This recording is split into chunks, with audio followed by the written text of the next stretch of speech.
കേരളം ഒരു തെരഞ്ഞെടുപ്പ് ചൂടിലേക്ക് കടക്കുന്നതിന്റെ ഒരു പടി മുമ്പ് തന്നെ റിപ്പോർട്ടർ ടി വി ഒരു അവസരം ഒരുക്കി അതിലേക്ക് ജനങ്ങൾ എടുത്തു ചാടി എന്നുള്ളതാണ് നമ്മളിപ്പോൾ വളരെ സന്തോഷമുള്ള ഒരു കാര്യമാണ്. ഞങ്ങൾക്കും പ്രേക്ഷകർക്ക് നന്ദിയുണ്ട്.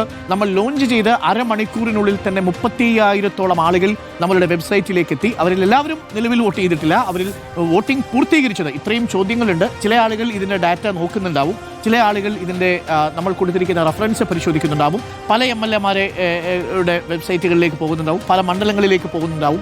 ഇവരെല്ലാവരും ഇപ്പോൾ നിലവിൽ നമ്മളുടെ വെബ്സൈറ്റിൽ 24,000-ലധികം ആളുകൾ ആക്റ്റീവായിട്ട് എൻഗേജ് ചെയ്യുന്നുണ്ട്, വോട്ട് രേഖപ്പെടുത്തുന്നുണ്ട്. 10,000 ആളുകൾ വോട്ടിംഗ് പൂർത്തീകരിച്ചിട്ടുണ്ട്. അപ്പോൾ പ്രിയപ്പെട്ട പ്രേക്ഷകർ, അതായത് എല്ലാ ചോദ്യങ്ങൾക്കും MLA-ക്ക് റേറ്റിംഗ് തുടങ്ങി അവസാനത്തെ ചോദ്യം ഇതാണ്: ഏത് മുന്നണി അധികാരത്തിൽ വരണം എന്ന ചോദ്യമടക്കം പൂർത്തീകരിച്ചത് 10,000-ഓളം ആളുകൾ. ഏത് മുന്നണി അധികാരത്തിൽ വരണം എന്നുള്ളതാണ് ആഗ്രഹിക്കുന്നത്. ഇതൊരു രാഷ്ട്രീയ ആവേശമായിരിക്കാം, അല്ലെങ്കിൽ രാഷ്ട്രീയ രോഷമായിരിക്കാം, ഇതൊക്കെ തന്നെയും ഇതിൽ പ്രകടമാകുന്നു എന്നുള്ളതാണ്. ഏതായാലും നമ്മളിപ്പോൾ ഈ പരിപാടി നടത്തുന്ന ഘട്ടത്തിൽ വോട്ട് ചെയ്തവരുടെ എണ്ണമാണ് ഇപ്പോൾ കണ്ടിരിക്കുന്നത്. ഇനി ഇതൊരു വളരെ വലിയ കണക്കാണ്. പക്ഷെ ആ കണക്ക് കുറയാൻ പാടില്ല. നാളെയും മറ്റന്നാളും ഇനിയുള്ള ദിവസങ്ങളിലൊക്കെ വോട്ട് ചെയ്യണം. വോട്ട് ചെയ്യാത്തവർ വോട്ട് ചെയ്യണം എന്നുള്ളതാണ്.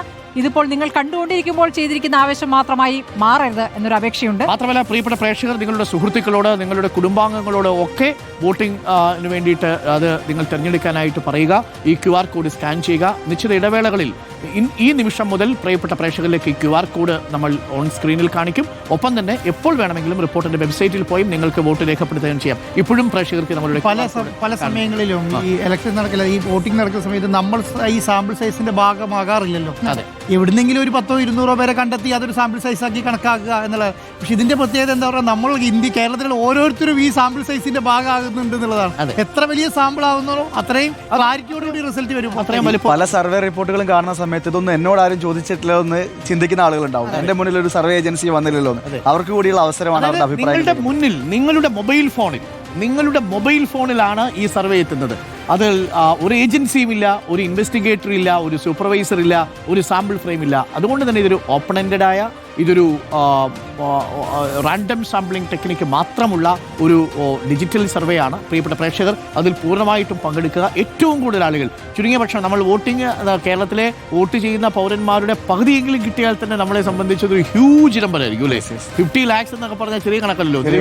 50 ലക്ഷം എന്നൊക്കെ പറഞ്ഞാൽ അല്ലേ, 50 ലക്ഷം വോട്ടർമാർ രേഖപ്പെടുത്തുക എന്ന് പറഞ്ഞാൽ ഈ ട്രെൻഡ് ഒരു പക്ഷേ അങ്ങോട്ടായിരിക്കുമെന്ന് നമ്മൾ പ്രതീക്ഷിക്കുന്നു. വളരെ ആധികാരികമായി തന്നെയായിരിക്കും. അതെ, എല്ലാ മണ്ഡലങ്ങളിലേക്കും ഏജൻസി അല്ലല്ലോ. ഇപ്പോൾ ഒരു ഏജൻസി കുറെ ആളുകളെ കണ്ട് അവർ പറയുന്നത് കേട്ട് ഒരു റിസൾട്ട് പറയലാണ്. ഇത് ജനങ്ങൾ തന്നെ ഒരു റിസൾട്ട് കണ്ടെത്തുന്നതാണ്. അതെ, ഇതിനകത്ത് അവസാനത്തെ ചോദ്യത്തിൽ നമുക്കറിയാം ഏത് മുന്നണി അധികാരത്തിൽ വരണം എന്നുള്ള ചോദ്യത്തിന് ഒരു ആന്റി ഇൻകംബൻസി ഉണ്ടോ, ഭരണവിരുദ്ധ വികാരമുണ്ടോ, വോട്ടർമാർ തന്നെ അത് തെരഞ്ഞെടുക്കുക. അല്ല, ഇതിനകത്ത് ഏത് മുന്നണി അധികാരത്തിൽ വരുമെന്ന് പറഞ്ഞാൽ കൃത്യമാണ്. LDF ആണോ, UDF ആണോ, അതോ ND ആണോ എന്ന് വെച്ചാൽ ഈ സർക്കാർ കൊള്ളാമോ കൊള്ളില്ലയോ എന്നുള്ള പോലെ അല്ല. കൃത്യമാണ്. 40% മാർക്ക്, ബാക്കി ശതമാനം എത്ര എന്നുള്ളത് കൃത്യമായി വരും.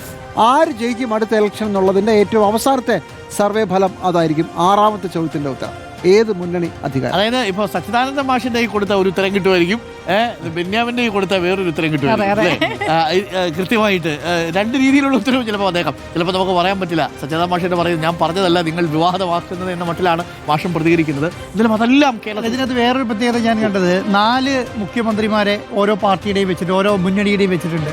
അപ്പോൾ ഈ 4 മുഖ്യമന്ത്രിമാരുടെ പെർസെൻറ്റേജ് കൂട്ടിയാൽ മൊത്തം ആ മുന്നണിക്ക് എത്ര കിട്ടിയത് മുഖ്യമന്ത്രിയുടെ ലെവലിൽ തന്നെ മനസ്സിലാക്കാൻ പറ്റും. ആ മുന്നണിക്ക് എത്ര കിട്ടും, ആ മുന്നണിയും മറ്റേ അവസാനത്തെ ടോട്ടൽ വോട്ട് അത്രയും തമ്മിൽ താരതമ്യം ചെയ്യാൻ പറ്റും. ഓരോ മുന്നണിക്കും പറ്റും എന്നുള്ളത്. അതിൽ വ്യത്യാസം ഉണ്ടാവാതിരിക്കാൻ വേണ്ടിയാണ് നമ്മൾ ഓരോ മുന്നണിക്കും കൃത്യമായി 4 പേരെ വെച്ചിരിക്കുന്നത്. കാര്യം ഒരിടത്ത് 2ഉം ഒരിടത്ത് 4ഉം ആവാൻ പറ്റില്ല എന്നുള്ളതാണ്. പ്രേക്ഷകർക്ക് ഇപ്പോൾ കാണാം. ഒരാൾക്ക് ഒരു വോട്ടേ ചെയ്യാം. ഇത്രയും പേരുടെ പേരുകളുണ്ട്. 12 പേരുകൾ അടുത്ത മുഖ്യമന്ത്രി ആരാകണം എന്ന ഓപ്ഷൻ മുന്നോട്ട് വെച്ചിട്ടുണ്ട്. ഇതിൽ ഒരൊറ്റ പേര് മാത്രമേ നിങ്ങൾക്ക് തിരഞ്ഞെടുക്കാൻ സാധിക്കുകയുള്ളൂ എന്നുള്ളതാണ് ഏറ്റവും പ്രധാനപ്പെട്ട കാര്യം. ഏത് മുന്നണി അധികാരത്തിൽ വരണമെന്നാണ് നിങ്ങൾ ആഗ്രഹിക്കുന്നത് എന്നുള്ളതാണ്. ഈ 6ാമത്തെ ചോദ്യവും നിങ്ങൾക്ക് ഉത്തരം രേഖപ്പെടുത്തി കഴിഞ്ഞാൽ മാത്രമേ സബ്മിറ്റ് ബട്ടൺ വർക്ക് ചെയ്യുകയുള്ളൂ. നിങ്ങൾക്ക് ഈ ഉത്തരങ്ങൾ സമർപ്പിക്കാൻ കഴിയുക. 6 ചോദ്യവും, അതായത് നിങ്ങൾക്ക് ഏതെങ്കിലും ഒരു ചോദ്യം സ്കിപ്പ് ചെയ്ത് പോകാൻ കഴിയില്ല എന്നർത്ഥം. അത്ഭുതകരമായ വളർച്ചയാണ്. 56,182 പേർ നമ്മുടെ വെബ്സൈറ്റിൽ. പ്രേക്ഷകരെ, 56 ലക്ഷത്തിലധികം ആളുകൾ വെബ്സൈറ്റിൽ നമ്മളുടെ ഈ വോട്ടിംഗിൽ പ്രോസസ്സിൽ പങ്കെടുത്തുകൊണ്ടിരിക്കുന്നു എന്നുള്ള വിവരമാണ്. ചെറിയ കണക്കല്ല. എത്രമാത്രം റിപ്പോർട്ടിലൂടെ നിങ്ങൾ ആ കണക്കുകൾ പ്രേക്ഷകരിലേക്ക് വേണമെങ്കിൽ നമുക്ക് അതിന്റെ സ്ക്രീൻഷോട്ട് നമുക്ക് കൊടുക്കാവുന്നതാണ്. ആദ്യത്തെ 1 മണിക്കൂറിനുള്ളിൽ 1 മണിക്കൂർ ആയില്ല അല്ലേ? 45 മിനിറ്റ് നമ്മളിത് ലോഞ്ച് ചെയ്ത് 45 മിനിറ്റ് ആകുമ്പോഴേക്കും 1,00,000-ഓളം ആളുകൾ ഈ വോട്ടിംഗ് പ്രോസസ്സിൽ പങ്കെടുക്കുന്നു എന്നുള്ളത് ചെറിയ ഒരു കാര്യമല്ല. പ്രധാനപ്പെട്ട കാര്യം, നമ്മൾ ഇതിനകത്തൊരു കാൽക്കുലേഷൻ, എക്സ്പെക്റ്റഡ് കാൽക്കുലേഷനകത്ത് നമുക്കുണ്ടായിരുന്നത് ഏതാണ്ട് ഒരു 50 ലക്ഷം ആളുകൾ വോട്ട് ചെയ്യുന്നുള്ളതായിരുന്നു. പക്ഷെ ആദ്യത്തെ 1 മണിക്കൂർ പിന്നിടുമ്പോൾ 50,000 പേര് നമ്മുടെ 1,00,000 വെബ്സൈറ്റിൽ എത്തിയെങ്കിൽ ഇത് 50 ലക്ഷമല്ല, ഏതാണ്ട് 3.5 കോടി ജനങ്ങളിൽ ഒരു ബഹുഭൂരിപക്ഷ ആളുകളിലേക്കും ഈ വോട്ടിംഗ് എത്തുമെന്ന് തന്നെയാണ് നമുക്കിപ്പോൾ പ്രതീക്ഷിക്കാൻ കഴിയുന്നത്. അതും പ്രിയപ്പെട്ട പ്രേക്ഷകരെ, നിങ്ങൾക്ക് വോട്ടിങ്ങിൽ പൂർത്തിയാക്കണമെന്നുണ്ടെങ്കിൽ OTP വരും. ആ OTP നിങ്ങൾക്ക് ഭദ്രമാണ്, സുരക്ഷിതമാണ് OTP എന്നുള്ളത് പ്രേക്ഷകർ എപ്പോഴും മനസ്സിലാക്കുക. 6 ചോദ്യങ്ങൾക്കും ഉത്തരം നൽകിയാൽ മാത്രമേ ഇതിൻ്റെ പ്രോസസ്സ് പൂർത്തിയാവുകയുള്ളൂ. നിങ്ങൾക്ക് നിങ്ങളുടെ വോട്ടിംഗ് രേഖപ്പെടുത്താൻ കഴിയും. അതായത് MLA മാർക്ക് മാത്രം മാർക്കിട്ട് നമുക്കിത് അവസാനിപ്പിക്കാൻ കഴിയില്ല. MLA മാർക്ക് മാർക്കിട്ട് ബാക്കിയുള്ള ചോദ്യങ്ങൾ കൂടി പൂരിപ്പിച്ചതിന് ശേഷം മാത്രമേ നമുക്ക്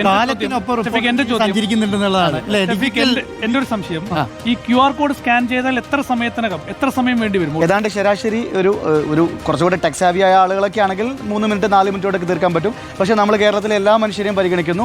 ആ നിലയ്ക്ക് നമ്മൾ പരിശോധിക്കുന്ന സമയത്ത് ഏതാണ്ട് 7 മിനിറ്റ് 7.5 മിനിറ്റ് കൊണ്ട് അവർക്ക് പോൾ ചെയ്ത് പൂർത്തീകരിക്കാൻ കഴിയും. അതായത് പ്രിയപ്പെട്ട പ്രേക്ഷകരെ, ഞങ്ങൾ ഇങ്ങനെ പറയാം, നിങ്ങൾക്ക് റിപ്പോർട്ടർ TVക്കൊപ്പം 7 മിനിറ്റ് ചെലവഴിക്കാൻ നിങ്ങളുടെ കയ്യിൽ സമയമുണ്ട് എങ്കിൽ നിങ്ങളുടെ മണ്ഡലത്തിലെ MLA നിങ്ങൾക്ക് റേറ്റ് ചെയ്യാം. ഒപ്പം നിങ്ങൾക്ക് റിപ്പോർട്ടർ TVയിലൂടെ പുറത്തുവരുന്ന ഇലക്ഷൻ്റെ ഓൺലൈൻ സർവേ റിസൾട്ടിൻ്റെ ഭാഗമായി നിങ്ങൾക്ക് നിങ്ങളുടെ റെസ്പോൺസ് രേഖപ്പെടുത്താം. 7.5 മിനിറ്റ് സമയം, അതായത് ശരാശരി മൊബൈൽ ഫോൺ ഉപയോഗിക്കുന്ന ആവറേജ് ആയിരിക്കുന്ന ഒരാൾക്ക്, ഒരു ടെക്കി ആയിരിക്കുന്ന ആൾക്കും കുട്ടികൾക്കും അല്ലെങ്കിൽ ചെറുപ്പക്കാർക്കും ഒക്കെ കുറച്ചുകൂടി വേഗത്തിൽ നിങ്ങൾ പരമാവധി പ്രായമുള്ള അമ്മച്ചിമാരൊക്കെ വോട്ട് ചെയ്യാൻ തീരുമാനിച്ചാൽ പോലും അവർക്കൊരു 10 വയസ്സോട് പ്രായമുള്ള ആളുകൾക്കൊക്കെ ചെയ്യാൻ കഴിയും. അപ്പോൾ തീർച്ചയായിട്ടും ഇതൊരു പൊളിറ്റിക്കലായിട്ടുള്ളൊരു പ്രോസസ്സിന്റെ ഭാഗമാണ്. ജനാധിപത്യത്തെ ശക്തിപ്പെടുത്തുക എന്നൊക്കെ പറയുന്നത് ആക്ടിവിറ്റിയിലൂടെയാണല്ലോ.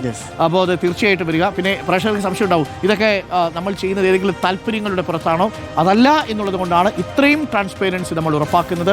ഈ നിമിഷവും 1,00,000-ഓളം ആളുകൾ നമ്മുടെ വെബ്സൈറ്റിലുണ്ട്, നമ്മളുടെ ഇലക്ഷൻ പ്രോസസ്സിൽ പങ്കാളികളായിക്കൊണ്ടിരിക്കുന്നു എന്നുള്ളതാണ് ഏറ്റവും സന്തോഷകരമായ കാര്യം.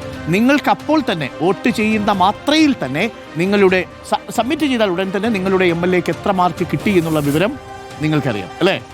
ഇപ്പോൾ ഓരോ MLA മാർക്കും എത്ര റേറ്റ് കിട്ടി എന്നുള്ളത് ജനങ്ങൾക്ക് നമ്മുടെ റിസൾട്ട് അറിയാൻ പറ്റും. എല്ലാ 40 MLA-മാരുടെ റിസൾട്ട് അറിയാൻ പറ്റും. പ്രിയപ്പെട്ട പ്രേക്ഷകർ, ഒരിക്കൽ കൂടി പറയുന്നു, ദയവ് ചെയ്ത് ഈ ഇലക്ഷൻ ഈ സർവേ പ്രോസസ്സ് പുരോഗമിക്കുന്നതിനിടയിൽ ഏതെങ്കിലും ഒരു MLA-യുടെ സ്ക്രീൻഷോട്ട് എടുത്ത് ഇത് കൂടുതലാണെന്നോ കുറവാണോ എന്ന തരത്തിലുള്ള പ്രചരണം നിങ്ങൾ നടത്തരുത്. കാരണം ഈ പ്രോസസ്സ് പൂർത്തിയായിട്ടില്ല. ഈ സർവേ പ്രോസസ്സ് പൂർത്തിയാകുമ്പോൾ നമ്മൾ തന്നെ ഇതേപോലെ പ്രേക്ഷകരുടെ മുന്നിൽ വരും. ആദ്യഘട്ടത്തിൽ 2 ഘട്ടങ്ങളായിട്ടായിരിക്കും വരിക. ആദ്യഘട്ടത്തിൽ ഇതിൻ്റെ ഒരു ഇടവേളയിൽ മധ്യം എത്തുന്ന സമയത്ത് നമ്മൾ വരും. അതിനുശേഷം ഇത് പൂർത്തിയായതിനു ശേഷവും വരും.